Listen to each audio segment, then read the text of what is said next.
Bonjour à tous, j'espère que vous allez bien. Bonjour à toi si tu viens de rejoindre la chaîne. Alors aujourd'hui sur cette première vidéo, on va parler de Dupond-Moretti, qui affirme que si le RN est monté, c'est la faute de CNews. Les amis, avant de commencer cette petite réaction, n'oubliez pas, le petit like, le petit commentaire, ça fait toujours plaisir. Merci à tous.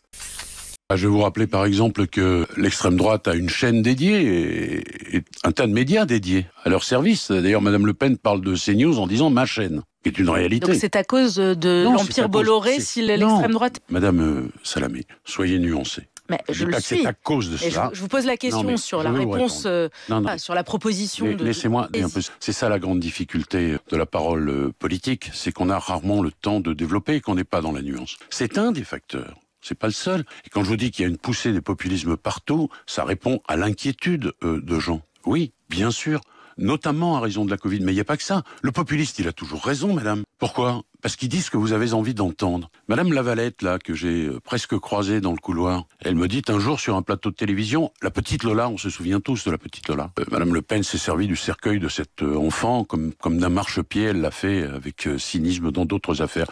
Elle me dit c'est votre bilan. Et la difficulté, c'est que quand on place le terrain sur le compassionnel, vous répondez quoi quand vous êtes garde des Sceaux ? Vous dites, je vais vous dire ce que l'on a fait, ce que l'on a mis en place. Et en réalité, vous apportez, au fond, une réponse technique, technologique, si j'ose dire. Et on dit de vous, mais vous n'êtes pas empathique. Mais oui les amis, on sait très bien que Bolloré mène la danse en France. Faut savoir que Vincent Bolloré se développe rapidement dans les médias, notamment via les chaînes du groupe Canal+, C8, Canal+, CNews, C-Star, l'éditeur Editis, les radios, Europe 1 et RFM, ou encore Télé Loisirs, Géo, Gala, Voici, Femme Actuelle, Capital, Paris Match et le journal du dimanche. C'est pour vous dire qu'il reste plus de place, il a tout acheté l'enfoiré.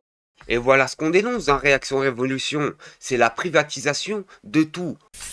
Bref les amis, on va parler du deuxième sujet, de la manifestation devant l'Arcom, contre la décision de l'arrêt de C8 par Cyril Hanouna est arrivé sur place avec son service de sécurité et une cinquantaine de manifestants. C'est pour vous dire qu'à longueur de journée, sur TPMP, on nous explique que c'est la chaîne numéro 1, que la chaîne a plus d'1 million de soutiens. Et là, on retrouve 50 paumés autour de Cyril Hanouna. Et c'est pour vous dire que sur les 50 paumés, Cyril Hanouna en a acheté minimum 30. C'est pour vous dire que ce mec, quand il se déplace en France, il est obligé de se déplacer avec un escadron.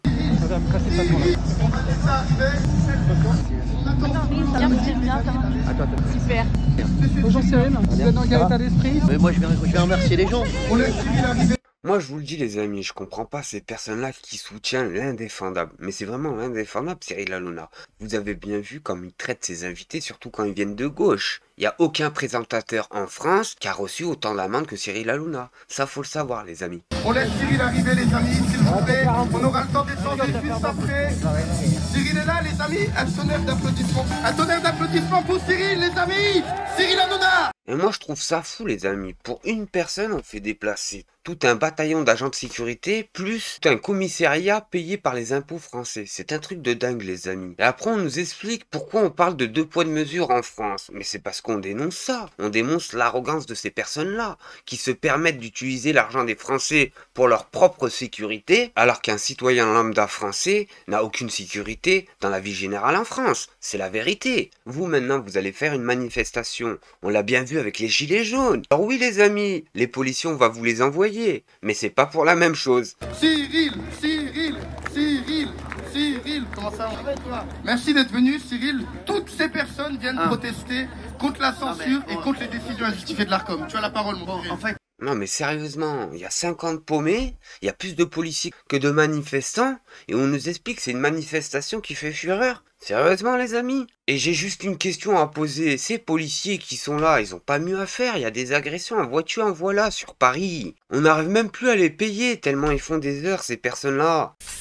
Et on a même Gilles Verdez qui était sur place et qui va défendre l'indéfendable. Alors lui, à longueur de journée, Cyril Hanouna le traite pire qu'un paillasson, pire que ça. J'ai jamais vu ça. Et lui, il va défendre ça. Le mec, il traite sa femme de tous les noms, matin, midi et soir. Il le traite comme le dernier des chiffons sales. Et lui, il va faire quoi pendant ses heures perdues?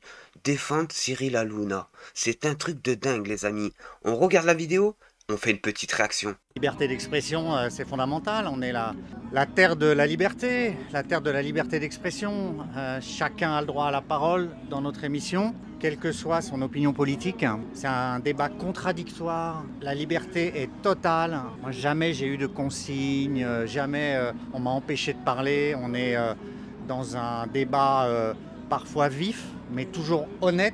Donc je ne comprends pas pourquoi cette terre de liberté d'expression, on veut la supprimer, on veut la rayer de la carte. Et je suis profondément blessé, mais mon opinion personnelle importe peu. Mais je trouve qu'il faut se mobiliser pour défendre cette liberté d'expression. C'est sacré, la liberté d'expression. Voilà. Sacré, c'est un terme qui renvoie à des valeurs vraiment profondes pour moi. Et je trouve que le combat, il faut le mener. Eh ben les amis, on aura tout vu et tout entendu en France.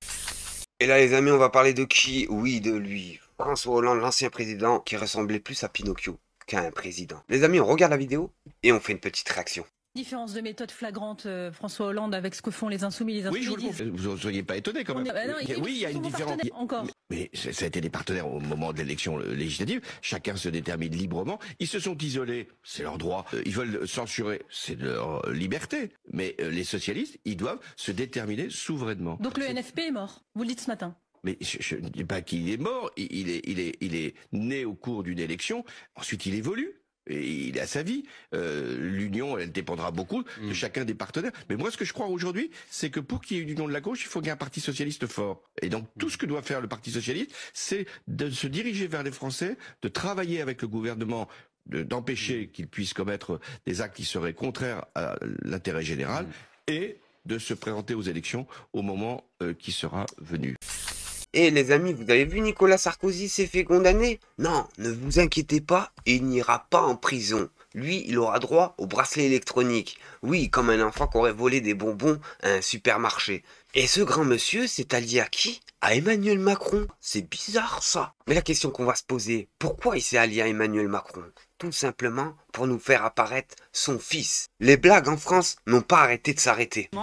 Qui vient de tomber et la Cour de cassation valide l'intégralité du dispositif. Les condamnations et les peines prononcées sont donc définitives à l'encontre de Nicolas Sarkozy, de Gilbert Azibert et de Thierry Herzog. C'est donc une première dans l'histoire de la Ve République. Un ancien président est condamné à de la prison ferme. Nicolas Sarkozy est donc définitivement condamné pour corruption, pour trafic d'influence, à 3 ans de prison, dont 1 ferme. Il n'ira pas en prison parce que... Vous imaginez, trafic d'influence, il a brassé de l'argent, il a volé les Français. Je vous le dis les amis, ces personnes-là sont des gangsters. Tout simplement. Et au lieu de faire minimum, mais minimum 5 ans ferme, parce que ça méritait minimum 5 ans ferme, mais vraiment ferme, et ben ce personnage-là va faire 1 an de bracelet électronique. Faut être sérieux 2 minutes. Et après, il s'étonne pourquoi en France, ça part en sucette dans tous les sens. Bah, il y a juste à voir ces politiciens qui torpillent les Français toute l'année. Qu'il va effectuer cette peine sous bracelet électronique, Vincent. Exactement, c'est ce qui avait été rendu lors de l'arrêt de la Cour d'appel en mai 2023, qui est donc confirmé aujourd'hui. Cette peine de 3 ans d'emprisonnement, dont 1 an à purger en détention à domicile sous bracelet électronique. Ça veut dire quoi concrètement? Ça veut dire qu'on va poser un bracelet électronique à la cheville de Nicolas Sarkozy, qu'il aura des horaires à respecter où il devra rester chez lui pour une durée d'1 an, puisque c'est la durée de détention. On parle ici de prison ferme, c'est-à-dire que même quand on est sous bracelet électronique hors des murs de la prison, c'est de la prison ferme, on est considéré comme étant écroué. C'est ce qui attend Nicolas Sarkozy dans les prochaines semaines. Alors je pense qu'on va avoir l'occasion de revenir sur le délai. Oh là là, on va pleurer les amis, oh là là, on va pleurer. Nicolas Sarkozy. Mais la maison de Nicolas Sarkozy, c'est pas la même que la vôtre ou que la mienne. Elle fait pas 70 mètres carrés, je vous le dis tout de suite. C'est un palais royal. Il y a piscine, il y a jacuzzi, il y a un terrain pour courir, pour faire du sport, etc., etc. Et après on nous explique que les lois et les droits sont faits de la même façon pour tout le monde. C'est une grande blague, mais vraiment une grande blague. Et pour vous dire que la France est une grande blague, voilà ce que disait Nicolas Sarkozy en 2017. Quand un individu revient pour la 17e fois devant le tribunal correctionnel, il doit être puni pour l'ensemble de son œuvre et non pas seulement pour ce qu'il a fait à la 17e fois où il est présenté devant le tribunal correctionnel. Et si j'ai un reproche, mes chers amis, à me faire, c'est que les peines planchées qui ont été supprimées, au fond, n'étaient pas assez sévères. Et voilà les amis, même lui il le disait. C'est pour vous dire qu'il y a de l'hypocrisie dans tous les sens. Cette personne-là devrait être condamnée à 10 ans ferme. 10 ans ferme. clair, net et précis. Il n'a pas été condamné pour une chose, pas pour deux choses, pour 4-5 choses. Il a encore des casseroles sous ses fesses. C'est pour vous dire. Et derrière ça, vous allez voir que dans un an, quand il sortira de son petit bracelet électronique, si c'est pas dans 9 mois, eh ben il rejouera les élections pour 2027. Vous allez voir, j'en donne ma parole. Bref les amis, c'était tout pour aujourd'hui. Merci de m'avoir suivi. Au prochain épisode. Merci à tous.